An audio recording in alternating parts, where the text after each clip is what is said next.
तर राज्यात सूर्यानं आग ओकायला सुरुवात केली आहे। अनेक जिल्ह्यांचा पारा 45 अंशांच्या पार गेलाय। या वाढत्या तापमानामुळे उष्माघाताचा धोका वाढलाय। नागरिकांनी स्वतःचा बचाव करण्यासाठी विशेष खबरदारी घेण्याचं आवाहन प्रशासनाकडून करण्यात आलंय। तर उन्हापासून बचावासाठी नेमकी काय काळजी घ्यावी पाहूयात ग्राफिक्सच्या माध्यमातून। सरबत, पाणी, ताक किंवा लिंबू सरबत घेऊन शरीर हायड्रेट ठेवा।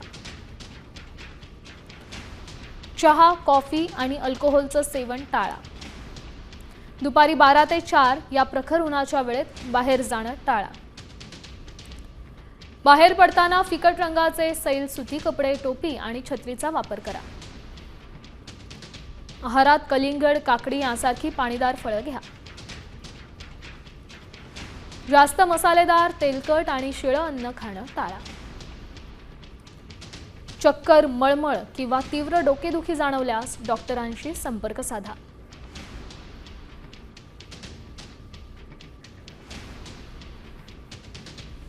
तर राज्यात सूर्यानं आग ओकायला सुरुवात केली आहे। अनेक जिल्ह्यांचा पारा 45 अंशांच्या पार गेलाय। या वाढत्या तापमानामुळे उष्माघाताचा धोका वाढलाय। नागरिकांनी स्वतःचा बचाव करण्यासाठी विशेष खबरदारी घेण्याचं आवाहन प्रशासनाकडून करण्यात आलंय। तर उन्हापासून बचावासाठी नेमकी काय काळजी घ्यावी पाहूयात ग्राफिक्सच्या माध्यमातून।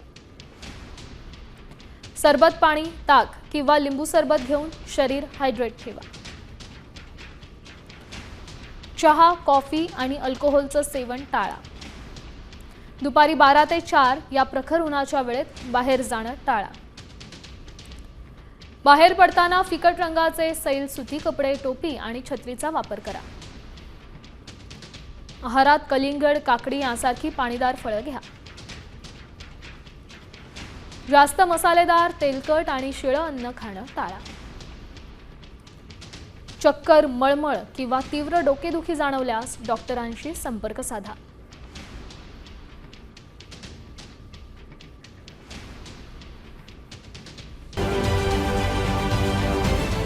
महाराष्ट्रातील सर्व बातम्यांचे विश्वासार्ह व्यासपीठ सकाळच्या सर्व सोशल मीडिया प्लॅटफॉर्मला लाईक, फॉलो आणि सबस्क्राईब करा।